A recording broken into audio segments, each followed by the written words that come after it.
Hello friends, welcome back to my channel. આજે આપણે નીકળ્યા છીએ અરવલ્લીની પવિત્ર ભૂમિ પર આવેલા પ્રસિદ્ધ શામળાજી મંદિરના દર્શન કરવા. હાલમાં અમે મોડાસા શામળાજી હાઈવે પર છીએ અને આખો પ્રવાસ અને મંદિરના દર્શન તમને આ વ્લોગમાં બતાવીશું, તો વિડીયો અંત સુધી જરૂરથી જોતા રહેજો. આજે અમે સાકરિયા હનુમાનજી મંદિર અને દેવરાજ ધામની મુલાકાત લીધા બાદ શામળાજી મંદિર દર્શન કરવાનું નક્કી કર્યું છે. મોડાસાથી શામળાજી મંદિર લગભગ 35 થી 40 કિલોમીટરના અંતરે છે અને જો ગાડી લઈને ત્યાં પહોંચતા લગભગ 40 થી 50 મિનિટનો સમય લાગી શકે તેમ છે. અને જો મિત્રો, મેં સાકરિયા હનુમાનજી મંદિર અને દેવરાજ ધામની મુલાકાત લીધી હતી, તેના વ્લોગ્સ મેં મારી ચેનલ ઉપર અપલોડ કરી દીધા છે, તો મારી ચેનલની મુલાકાત લેશો અને જો મારા વ્લોગ્સ ગમે તો મારી ચેનલને સબસ્ક્રાઇબ કરી દેજો અને મારા વ્લોગ્સને લાઈક પણ કરી દેજો.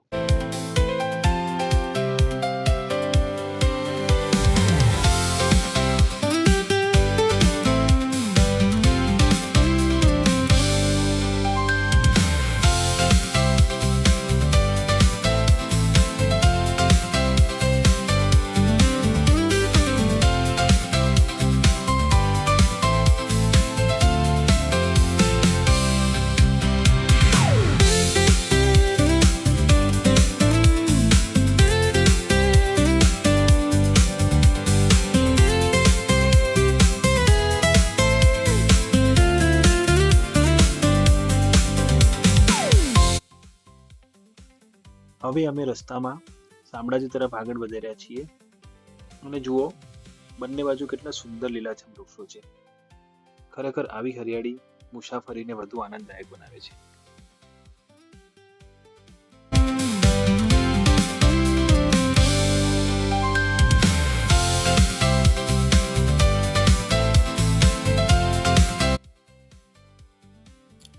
જુઓ મિત્રો, કેટલો સુંદર નજારો છે. વરસાદની સિઝનમાં તો આ આખો વિસ્તાર હરિયાળીથી છવાઈ જાય છે. આવી સફર પરિવાર કે મિત્રો સાથે કરવાની એક અલગ જ મજા હોય છે.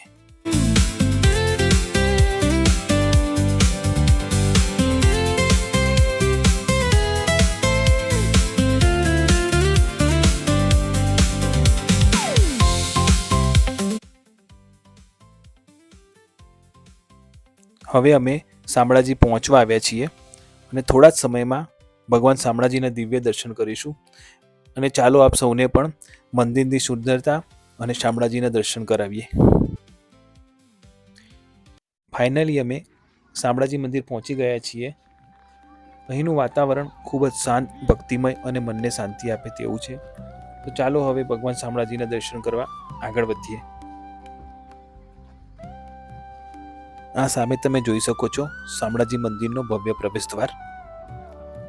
હવે અહીંથી મંદિરની યાત્રાની શરૂઆત થાય છે. તો ચાલો ધીમે ધીમે આગળ વધીએ અને સમગ્ર મંદિરનો પ્રવાસ કરીએ. આ મંદિરનો પ્રવેશદ્વાર કેટલો અદ્ભુત લાગે છે.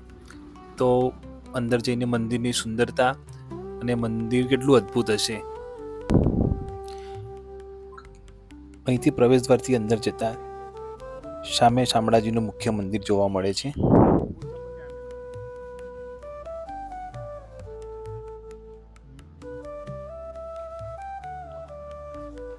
આ શામળાજી મંદિરના પરિસરમાં ઘણા બધા વૃક્ષો છે જે શામળાજીની સુંદરતામાં વધારો કરે છે.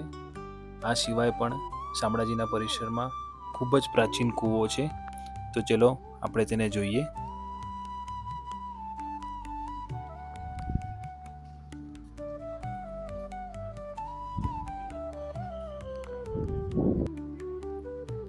આ મંદિરના પરિસરમાં ગરુડજી મંદિર, હનુમાનજી મંદિર અને મહાદેવ મંદિર અને અન્ય દેવસ્થાનોના પણ આપણે દર્શન કરીશું. એક જ જગ્યાએ અનેક દેવી દેવતાઓના દર્શન કરવાનો અનોખો લાભ અહીં મળે છે. શામળાજી મંદિરના ગર્ભગૃહમાં ભગવાન વિષ્ણુની કાળા પથ્થરોમાંથી બનાવેલી મૂર્તિ છે. જે મૂર્તિ આશરે 4 ફૂટ ઊંચી હોય તેવું માનવામાં આવે છે. ભગવાન વિષ્ણુના મૂર્તિને 4 હાથ છે, જેમાં શંખ, ચક્ર, ગદા અને કમળ ધારણ કરેલા દર્શાવવામાં આવે છે. તેથી તેમને ગદાધર પણ કહેવામાં આવે છે. મૂર્તિનું સુંદર વસ્ત્રો, આભૂષણો અને વિવિધ ફૂલોથી રોજ શણગારવામાં આવે છે. આ શામળાજી મંદિર વૈષ્ણવ પરંપરાનું મહત્વપૂર્ણ તીર્થસ્થળ માનવામાં આવે છે અને દર વર્ષે અહીં લાખો ભક્તો દર્શન કરવા પણ આવે છે. આ મૂર્તિ કાળા પથ્થરોમાંથી બનાવેલી છે, તેમજ તે ચતુર્ભુજ મૂર્તિ તરીકે પણ ઓળખાય છે. હવે આપણે શામળાજી મંદિરના સૌથી પવિત્ર સ્થળ એટલે કે ગર્ભગૃહ તરફ આગળ વધી રહ્યા છીએ. થોડીક ક્ષણોમાં ભગવાન શ્રી ગદાધરના દિવ્ય દર્શન થશે. ખરેખર અહીંનું વાતાવરણ ખૂબ જ. મંદિરના નિયમો અનુસાર મંદિરની અંદર ફોટોગ્રાફી તેમજ વિડીયોગ્રાફી કરવાની પરવાનગી મળી નથી, તો મંદિરના અંદરના દ્રશ્યો તમને બતાવી શકીશું નહીં. મિત્રો, ભગવાન શામળાજીના ખૂબ જ સુંદર અને શાંતિમય દર્શન થયા. દિલને ખરેખર ખૂબ જ આનંદ અને શાંતિનો અનુભવ થયો. હું પ્રાર્થના કરું છું કે ભગવાન શામળાજી આપ સૌના જીવનમાં પણ સુખ, શાંતિ અને સમૃદ્ધિ આપે. મંદિરના નિયમોને માન આપતા મેં અંદર કોઈ પણ પ્રકારનો ફોટો કે વિડીયો લીધો નથી.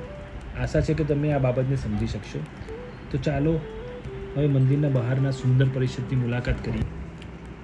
તો ચાલો હવે આ શામળાજી મંદિરના પરિસરમાં આવેલી પ્રાચીન વાવની મુલાકાત લઈએ.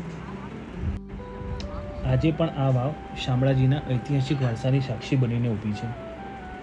આ પ્રાચીન વાવ શામળાજી મંદિરના ઐતિહાસિક વારસાનો એક મહત્વપૂર્ણ ભાગ ગણાય છે અને આજે તે ગુજરાતની પ્રાચીન સ્થાપત્ય કલાનું એક ઉત્તમ અને સુંદર ઉદાહરણ પૂરું પાડે છે. હાલમાં આ વાવને બંધ કરવામાં આવી છે.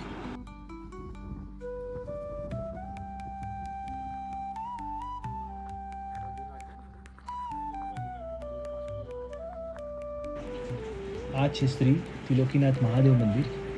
શામળાજી મંદિર પરિસરમાં આવેલું આ પવિત્ર સ્થળ ભગવાન શિવને સમર્પિત છે. અહીં દર્શન કરવા આવતા ભક્તો ભગવાન શામળાજીની સાથે મહાદેવના પણ આશીર્વાદ પ્રાપ્ત કરે છે. આ મંદિરની દિવાલો, થાંભલા અને શિખર પર કરવામાં આવેલી પથ્થરની સુંદર કોતરણી ખરેખર જોવા જેવી છે. આ છે મહાલક્ષ્મીજીનું પવિત્ર મંદિર. અહીં ભક્તો માતાના આશીર્વાદ મેળવી પોતાના પરિવારના સુખ, સમૃદ્ધિ અને કલ્યાણ માટે પ્રાર્થના કરે છે.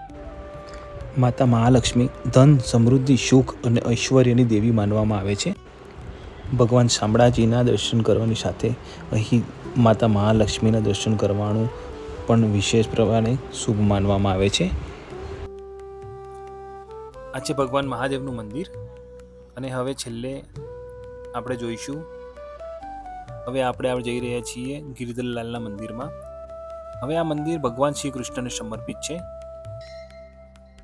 આપણે આ મંદિરમાં ભગવાન શ્રી કૃષ્ણના દર્શનની સાથે સાથે રાધાજી, બલરામજી અને હનુમાન દાદાના પણ દર્શન કરીશું. હવે આપણે શામળાજી મંદિર અને બીજા મંદિરના દર્શન કરી દીધા છે અને હવે આપણે લેઝર શો જોઈશું. જે લેઝર શો દરરોજ સાંજની આરતી પછી શામળાજી મંદિર ઉપર બતાવવામાં આવે છે અને આ લેઝર શોમાં શામળાજી મંદિરનો ઇતિહાસ, તેનું ધાર્મિક મહત્વ અને સાંસ્કૃતિક વારસોને સંગીત દ્વારા રજૂ કરવામાં આવે છે. તો ચલો આપણે હવે આગળ જોઈએ લેઝર શો.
જય શ્રી શામળાજી મહારાજ.